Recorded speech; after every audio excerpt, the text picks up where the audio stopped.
আমায় ভাসাইলি রে, আমায় ডুবাইলি রে, অকুল দরিয়া বুঝি কুল নাই রে। আমায় ভাসাইলি রে, আমায় ডুবাইলি রে। দেবে, ভাসিয়ে দি আমার মেয়ে দুটোকে, ভাসিয়ে দি নদীতে, ভাসিয়ে দি আমার মেয়ে দুটোকে।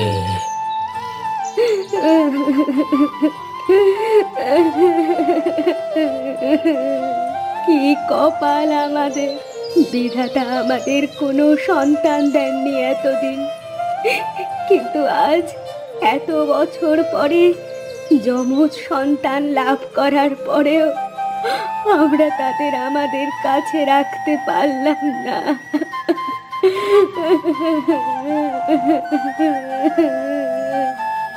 কেঁদো না গিন্নি, কেঁদো না। আমাদের মেয়েরা আমাদের ছেড়ে সারা জীবনের মতো যাচ্ছে না। ওরা শুধু কয়েকটা বছর আমাদের ছেড়ে থাকবে, তারপরে আমাদের মেয়েদের আমরা ফিরিয়ে আনবো।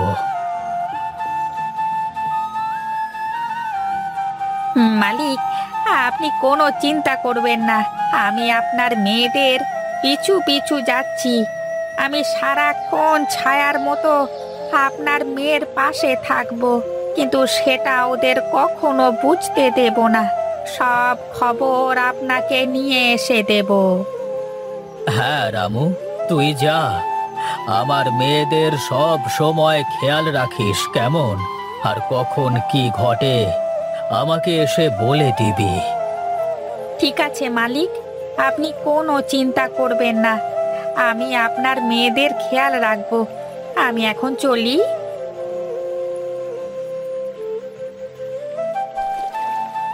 হে বিধাতা, আমার এই দুনিয়ায় আপন বলতে কেউ নেই। তুমি আমাকে কেন আপন লোক দিলে না বিধাতা? দুনিয়াতে এত লোক থাকতে আমাকে একটাও আপন লোক দিলে না।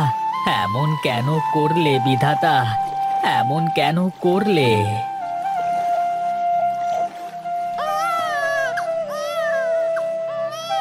আরে, বাচ্চার কান্না শুনলাম মনে হলো।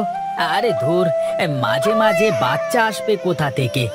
আমার যে কি সব হয় না, আমার সবই মনের ভুল। আরে আরে, আবার বাচ্চার আওয়াজ কোথা থেকে আসছে? না না, এটা তো আমার মনের কোনো ভুল নয়। তাহলে কি ভূত পেরেত, নাকি দৈত্য দানব, নাকি সমুদ্রের পিশাচ? উই বাবা!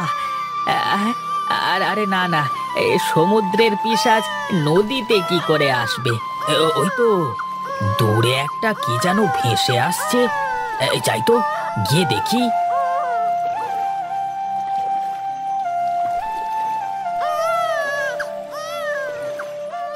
হায় বিধাতা, এ কি সর্বনাশী কাণ্ড!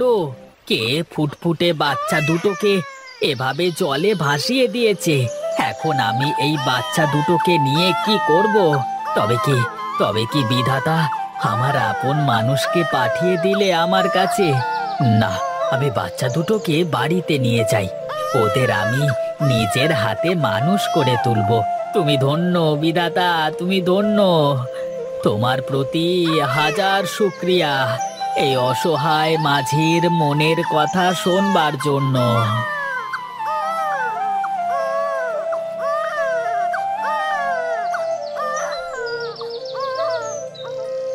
আজ থেকে এটাই তোদের ঘর, আর আমি তোদের বাবা।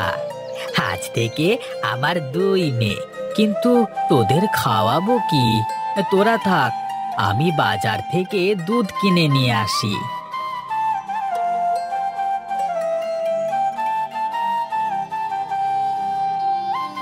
বল বল রামু, কি খবর নিয়ে এসেছিস বল। খবর খুব একটা ভালো নয় বাবু। খবর ভালো না? তুই কি বলতে চাইছিস? সবকিছু খুলে বল তো আমাকে। আপনাদের মেয়েদেরকে এক মাঝি পেয়েছে। আপনার মেয়ে দুটোকে শিমুলতলি গ্রামের মাঝি হারান তার নদীর পাশে ছোট্ট একটা কুঁড়ে ঘরে আশ্রয় দিয়েছে। যাক, তাহলে অবশেষে কেউ পেয়েছে তোমার মেয়েটাকে। আমি তো আরো বড্ড দুশ্চিন্তায় ছিলাম যে মেয়ে দুটো যদি কোনো মানুষের হাতে না পড়ে তাহলে কি হবে। দুঃসংবাদ একটাই যে ওই হারান মাঝির আপন বলতে কেউ নেই। ওই মাঝি আপনার মেয়ে দুটোকে ওর নিজের মেয়ের পরিচয় দিয়েছে। ও ভাবছে হয়তোবা সৃষ্টিকর্তা মেয়ে দুটোকে ওর কাছে পাঠিয়ে দিয়েছেন। যা যা, তুই যা, আমার মেয়েদের ওপরে নজর রাখ, দেখিস ওদের যেন কোনো বিপদ আপদ না হয়। আচ্ছা ঠিক আছে মালকিন, আমি এক্ষুনি যাচ্ছি। আমি কথা দিলাম আপনার মেয়েদের ওপর কোনো বিপদ আপদ আমি আসতে দেব না। ছায়ার মতো আগলে রাখবো ওদের। তুই এটা কিন্তু খেয়াল রাখবি যেন আমার মেয়েরা 12 বছরের পূর্ণ হওয়ার আগে এই গ্রামে পা না রাখে। যদি 12 বছরের আগে গ্রামে পা রাখে আমার মেয়েরা, তাহলে কিন্তু সব অনর্থ হয়ে যাবে। ও সব নিয়ে আপনি একদম ভাববেন না মোড়ল মশাই, আমি সব কিছু ঠিকই সামলে নেব। আচ্ছা ঠিক আছে, তুই যা এখন, আর সাবধানে থাকিস, কারোর নজরে আসিস না কিন্তু। তুই যদি কারোর নজরে পড়ে যাস তাহলে কিন্তু ঝামেলা হয়ে যাবে, লোকে তোকে সন্দেহ করবে। ঠিক আছে বাবু, আমি এখন চলি তাহলে।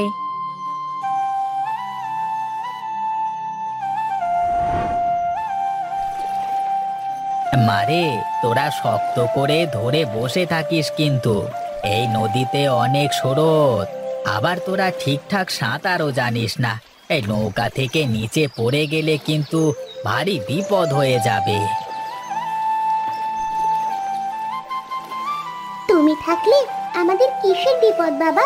তোমার পাশে থাকলে আমাদের আর কোনো ভয় নেই। হ্যাঁ বাবা, দিদি একদম ঠিক বলেছে, তুমি পাশে থাকতে আমাদের আবার কিসের ভয়? বাবা বাবা, দেখো না ওই কিনারে কত সুন্দর শাপলা ফুল ফুটেছে। আমাদের ওখানে নিয়ে চলো না, আমরা কিছু শাপলা ফুল তুলবো। হ্যাঁ বাবা, হ্যাঁ বাবা, চলো আমাদের নিয়ে চলো, শাপলা ফুল তুলবো। ঠিক আছে মা, আমি তোদের নিয়ে যাচ্ছি, চল।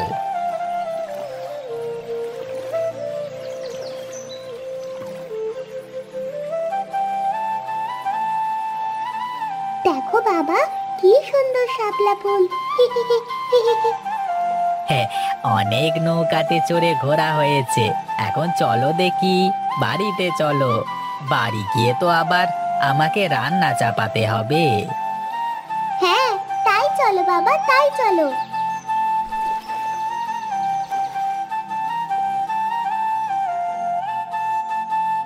কে খবর নিয়ে আসলে রামু? হ্যাঁ, একটা অনেক ভালো সংবাদ আছে আপনার জন্য বাবু, আর একটা অনেক খারাপ সংবাদও আছে। কোনটা আগে শুনতে চান বলুন? খারাপ সংবাদটাই বল তো দেখি।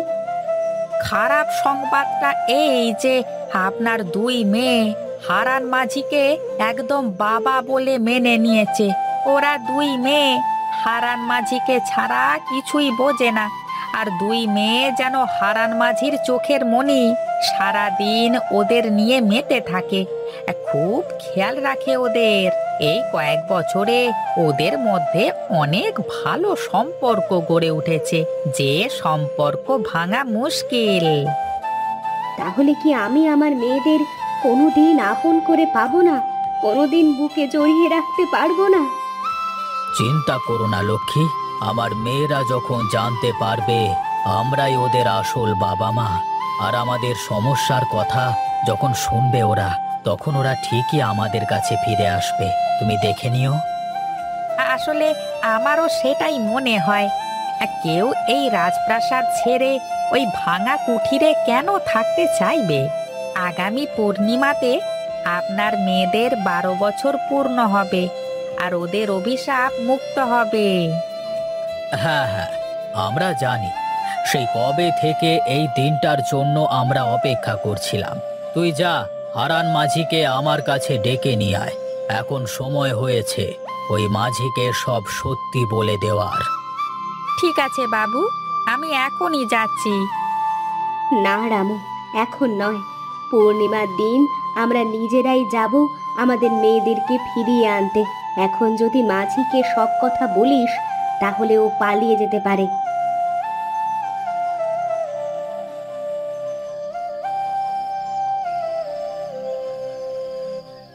হারান মাঝি, বাড়িতে আছো? কে আপনারা?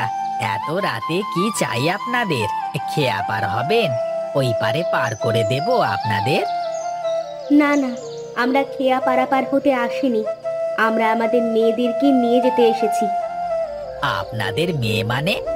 আপনাদের মেয়েকে আমি কোথায় পাবো? কেন, যে তোর পেছনে দাঁড়িয়ে আছে। আরে আরে, আপনারা কি পাগল হয়ে গেছেন? আপনারা কি বলছেন? আপনারা কি জানেন? কেন, তুই কি ভুলে গেছিস? আজ থেকে ঠিক 12 বছর আগে একটা কাঠের বাক্সের মধ্যে তুই এই মেয়ে দুটোকে কুড়িয়ে পেয়েছিলিস। বাবা, এরা কারা? এরা এসব কি বলছে? এগুলো কি সত্যি বাবা? তুমি কি আমাদের কুড়িয়ে পেয়েছো? বলো বাবা, বলো। তুমি চুপ করে আছো কেন? বলো, ওরা কি আমাদের বাবা মা? তুমি কি আমাদের বাবা নও? আরে না রূপা, ওরা আমাদের বাবা মা নন। নিজের ছেলে মেয়েকে কেউ কখনো কাঠের বাক্সে নদীতে ভাসিয়ে দেয়? ওরা মিথ্যে বলছে। বিশ্বাস করো মা, আমরাই তোমাদের বাবা মা।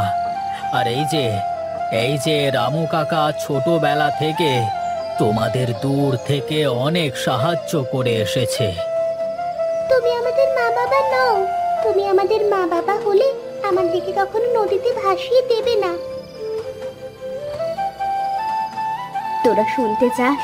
তোরা শুনতে চাস সেদিন কি হয়েছিল? কেন আমরা তোদের ভাসিয়ে দিতে চেয়েছিলাম? আমার শ্বশুর মশাইয়ের 3 বউ ছিল, কিন্তু আমার শ্বশুর মশাইয়ের কোনো ছেলে সন্তান ছিল না। আর তাই সে জোর করে তোর বাবাকে এক মহিলার কাছ থেকে কেড়ে নিয়ে সেই মহিলাকে মেরে ফেলে। আর সেই মহিলা মরার আগে অভিশাপ দিয়ে গিয়েছিল, আমাদের বংশের সব ছেলেমেয়েরা 12 বছর বয়স হলে মারা যাবে। আর এই অভিশাপ থেকে মুক্তির বড় একটাই উপায় ছিল, তোদের জন্মের 3 দিনের মধ্যে তোদেরকে এই গঙ্গার জলে ভাসিয়ে দেওয়া। এখন তোরা অভিশাপ মুক্ত। আমরা তোদের দেখতে আসলে তোরও একই ক্ষতি হতো মা, তাই আমরা তোদের দেখতে আসতে পারিনি। কিন্তু আমরা তোদের সব সময় দূর থেকে খেয়াল রেখেছি। আমরা পাঠিয়েছিলাম তোর কাকাকে তোর খেয়াল রাখবার জন্য। বলো না বাবা, এরা যা বলছে তা কি সত্যি? হ্যাঁ বাবা, বলো, এরা কেন এমন বলছে? এদের কথা কি সত্যি? হ্যাঁ রে মা, ওরা সত্যি বলছে। আমি আসলে তোদের নদীতে কুড়িয়ে পেয়েছিলাম, কিন্তু আমি জানি না যে ওরা তোর সত্যি বাবা মা কিনা। আচ্ছা আচ্ছা, তোরা আমাকে একটা কথা বল, তোদের কি কখনো মনে হয়েছে যে আমি তোদের আসল বাবা না? না বাবা, আমার এমন কখনোই মনে হয়নি। আমারও কখনো মনে হয়নি বাবা। আরে ওদের মনে হওয়া না হওয়াতে কি আসে যায়? সত্যি তো এটাই যে আমরাই ওদের আসল বাবা মা। হতে পারে আপনি ওকে জন্ম দিয়েছেন, আর আপনার স্ত্রী ওকে 10 মাস 10 দিন পেটে ধরেছে, কিন্তু আমি 12 বছর ধরে ওদের দেখাশোনা করেছি, ওদেরকে বড় করে তুলেছি। এখন আপনারাই বলুন, কে আসল বাবা? তুমি আমাদের আসল বাবা। আমরা তোমার সাথে থাকতে চাই। হ্যাঁ বাবা, তুমি এতদিন ধরে আমাদের দেখাশোনা করেছো, আমাদের কোনো কিছুর অভাব বুঝতে দাওনি। আমি তোমাকে ছেড়ে কোথাও যাব না। আপনারা চলে যান, আমাদেরকে আমাদের মতো থাকতে দিন। তোরা রাজপ্রাসাদ ছেড়ে এই ভাঙা ঘরে কি করবি? কি করে থাকবি এখানে? আমরা এই ভাঙা ঘরে 2 বোন আমাদের বাবার সাথে অনেক সুখে আছি। যদি আপনারা সত্যি আমাদের জন্ম দিয়ে থাকেন, তাহলে নিশ্চয়ই আমাদের সুখ চাইবেন। আর আপনারা এখানে যদি কখনো না আসেন, তাহলে আমরা আমাদের বাবার সাথে সুখে থাকতে পারবো। আপনারা দয়া করে এখান থেকে চলে যান। ঠিক আছে, তোরা যখন এখানেই থাকতে চাস তাহলে থাক, আমরা আর কখনো তোদের সামনে আসবো না। চলো গিন্নি, এখানে থেকে আর কোনো লাভ নেই।